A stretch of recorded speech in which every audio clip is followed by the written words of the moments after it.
Based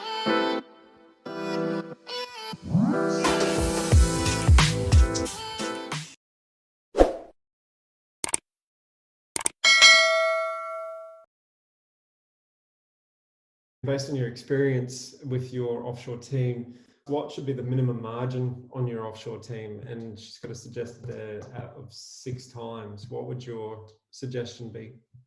Yeah, look, your minimum margin should be, we always go with the KPI of 40% of our cost of goods, right? Or gross profit of 60%.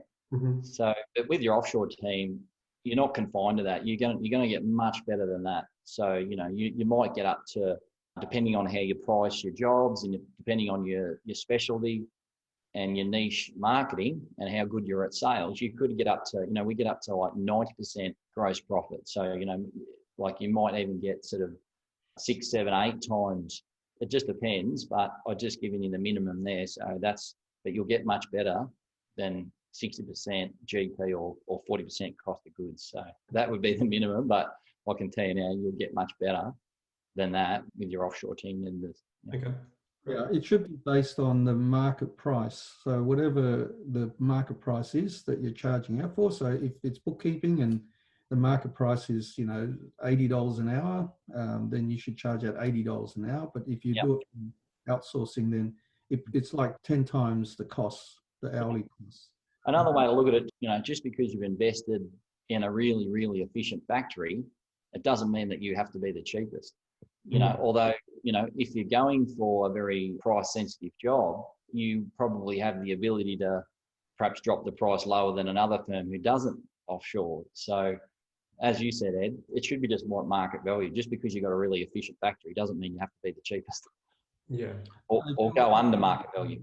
If you're after market share, you might have to, there's different ways to win market share. You can drop your prices to win market share, or you can, improve your turnaround times. You can, there's different ways to win market share if you're after market share. So often people are not after market share, they're after making a decent profit, giving very good service. So it just depends on what your drivers are as to how you price it. But, the normal cost is 3 times your costs or 3.5 times your costs. But when you outsource, you can get up to 10 or 11 times your costs. Okay. So it's quite profitable, and it's obviously gives you the opportunity to compete at a better price to win market share if that's what your goal is. That makes sense. I do want to touch on the topic of the technology and the security piece from working from home, because when we're talking around working directly and working from home as opposed to a BPO or an office, certainly one of the biggest questions we normally get, and it's obviously one of the biggest risks. So Jamie, can you just touch on a couple of different layers to that and as to how you've protected yourselves against that? Yeah, so over the years of doing it myself and then talking to other firms, there's probably 3 or 4 main points. One is you need to cover all these things off if you're hiring from home, for example, and not via a BPO, you should download the contractors agreement that we have in the Wise Vault.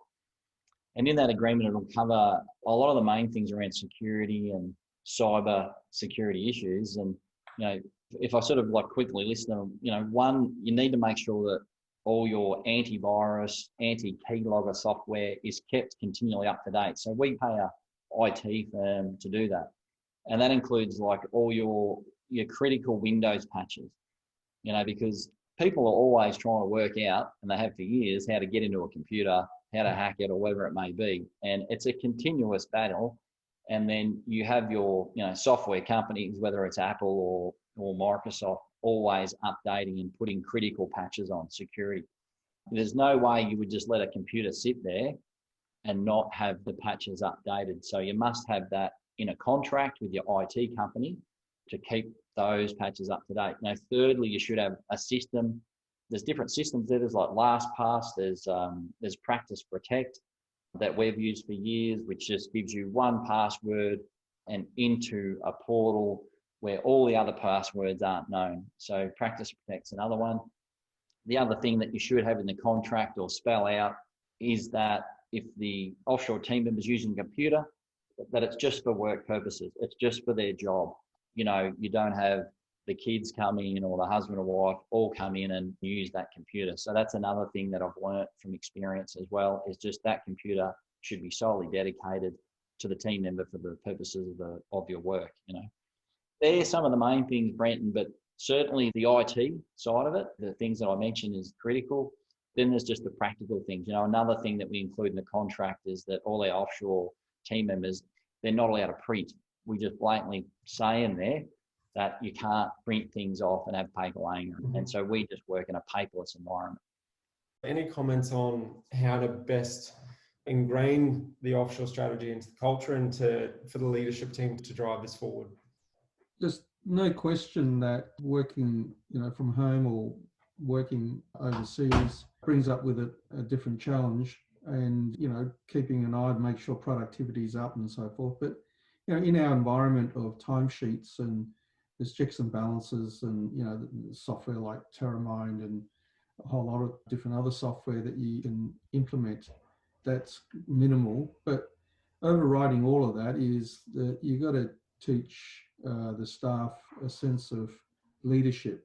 I'd put that down to a sense of responsibility, doing the right thing and taking responsibility for, their actions, whether it's mistakes or other matters. But you've got to always drive this leadership aspect through your teams, and taking responsibility, no blame.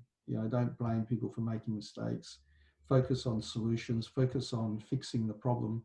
And this sort of culture needs to go through the organization. So you have an abundant environment, not a scarcity environment, and everybody's working towards the same goal.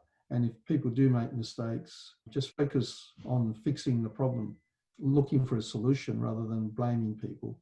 So that all comes down under leadership.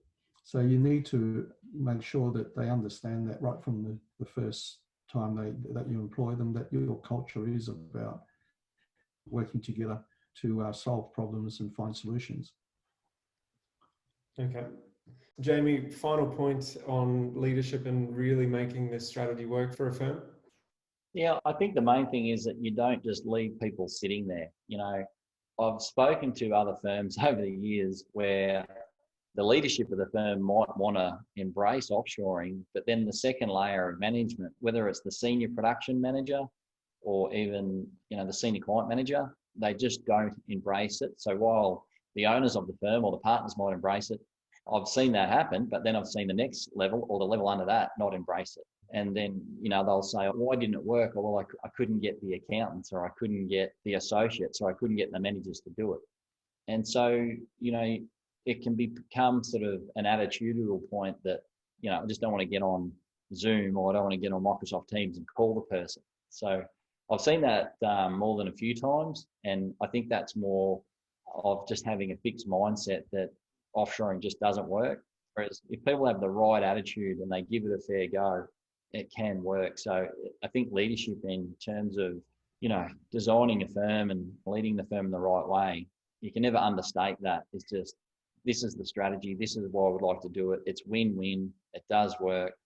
You might get pushback from your team members, but as Ed always come back to it, he said, you've got to lead, because otherwise, if you don't lead, your firm will end up like what all your clients want, and it'll end up like what all individual team members want. As the leader, you've got to do the best concern for everyone and not just one person. Yeah. So do your best to bring everyone on the journey, but you might find, there might be someone who doesn't like it, and it's just a difference of values. Yeah. Thanks, Jamie.